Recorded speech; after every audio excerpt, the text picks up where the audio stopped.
আসসালামু আলাইকুম সবাইকে। কেমন আছেন সবাই? আশা করি সবাই ভালো আছেন, সুস্থ আছেন। আমরাও আলহামদুলিল্লাহ ভালো আছি। সবাইকে ১২তম রমজান মোবারক জানিয়ে শুরু করছি আমার আজকের ব্লগ। আজকে ছোট্ট একটা ব্লগ শেয়ার করেছি। আশা করি সবাই পুরাটা সময় জুড়ে আমার সাথেই থাকবেন। আজকে কিন্তু সকালের কোনো কাজকর্ম আপনাদের সাথে শেয়ার করব না, কারণ তা না হলে কিন্তু ভিডিও অনেক বড় হয়ে যাবে। আর ভিডিও বড় হলে কিন্তু দেখতে আসলে অনেকটাই কষ্ট হয়ে যায়। কিছু কিছু আপুদের ভিডিও আছে না পারি ছাড়তে, না পারি দেখতে, এমন একটা অবস্থা। না দেখলেও ভালো লাগে না, যত বড়ই হোক দেখতে মনই চায়। তারপরও কি করব, দেখে নেই, ফুল ওয়াশ করে দেই, কারণ তাতে তো নিজেরই ক্ষতি হবে, তাই না?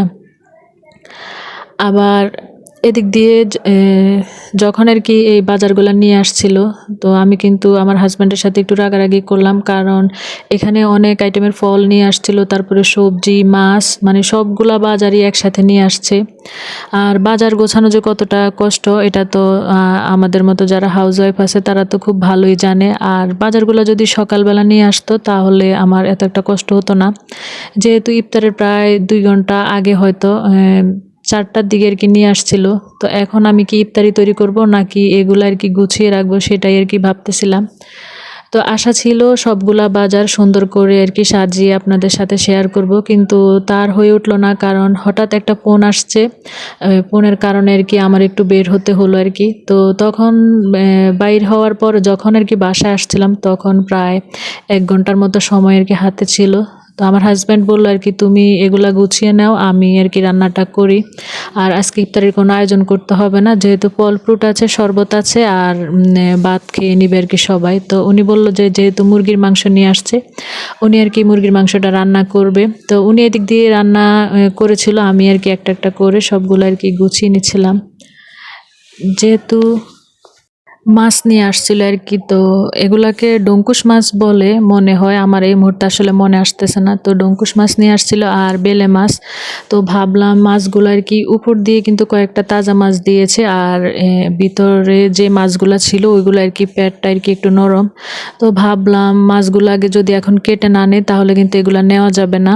আর ফ্রিজের মধ্যে কিছু মাছ আছে, ফ্রিজে রেখে পরে কিন্তু কাটা যায় না। তো এগুলোও সেম এই অবস্থা। তো আমি ভাবলাম যে আগে শর্টকাটের মধ্যে মাছগুলো আগে কেটে নে, তারপরে সুন্দর করে বাকি বাজারগুলো আর কি গুছিয়ে নিব। তো শুরুতেই কিন্তু আমি আর কি ফলের বাজারটা আগে আর কি গুছিয়ে নিয়েছিলাম, আর যে ফলগুলা ইফতারির জন্য নিব সেগুলো আর কি আলাদা করে রেখে দিয়েছি, কারণ পরে আবার ঝামেলা হয়ে যাবে সেই জন্য। তো খুবই কম সময়ের মধ্যে কিন্তু কাজগুলো আর কি করা হয়েছে।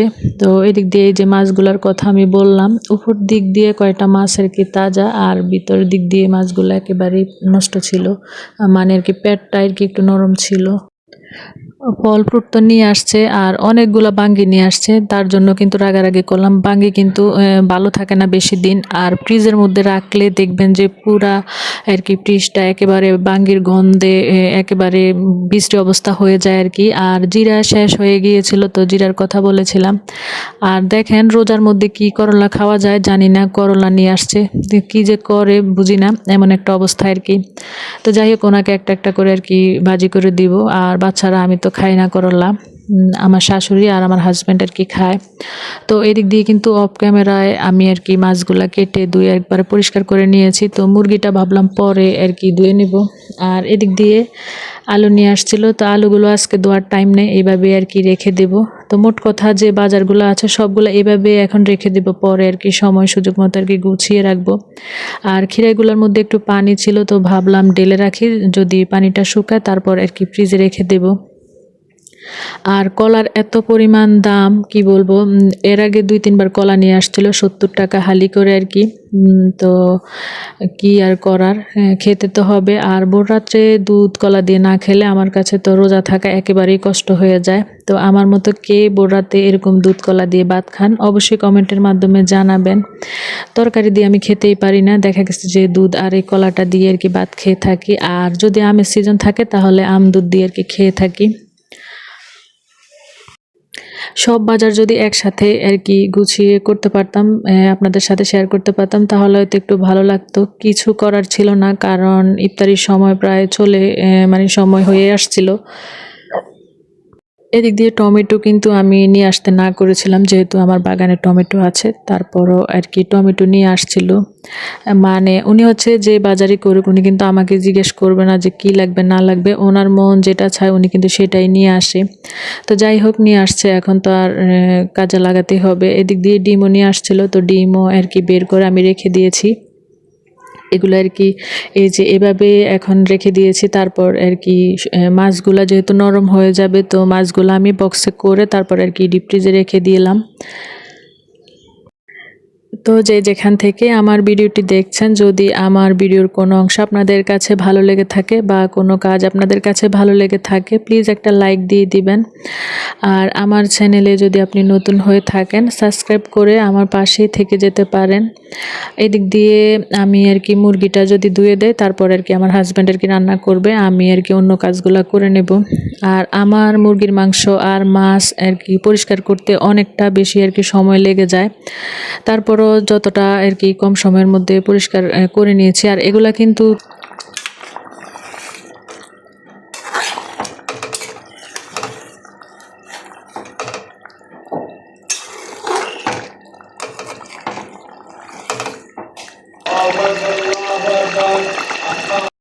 মুরগিগুলা কিন্তু কেটে নিয়ে আসছিল, যেহেতু এগুলো আর কি শক্ত মুরগি ছিল, তো এগুলা কেজি হিসাবে আর কি বিক্রি হয়। তো 380 টাকা করে 1 কেজি আর কি মুরগির মাংস নিয়ে আসছিল।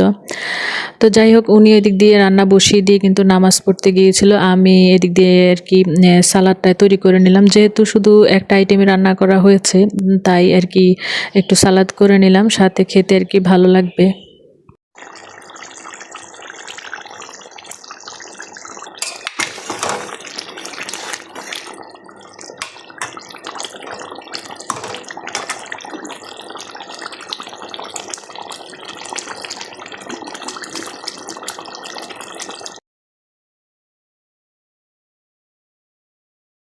যদি সময় থাকতো আমার হাজব্যান্ডের রান্নার ভিডিওটা আপনাদের সাথে শেয়ার করতাম, যে উনি কিভাবে রান্না করে। যেহেতু একেবারে খুব তাড়াহুড়ার মধ্যে দিয়ে সবগুলা কাজ সেরেছি, তাই আর কি ভিডিও করতে পারি নাই। কিন্তু রান্নাটা এত মজা হয়েছে। তারপর আমরা কিন্তু সবাই নামাজ পড়ে ভাত খাওয়া দাওয়া করে আর কি ভাত দিয়ে তো ইফতার করলাম। বাকি যে জিনিসগুলো ফ্রিজে রাখার ছিল ওইগুলো আর কি সুন্দর করে প্যাকেট করে আর কি নর্মাল ফ্রিজ আমি রেখে দিলাম। তো আজকে ভিডিও আর বেশি বড় করব না। সবাই ভালো থাকবেন, সুস্থ থাকবেন। আজকে পর্যন্তই। আল্লাহ হাফেজ।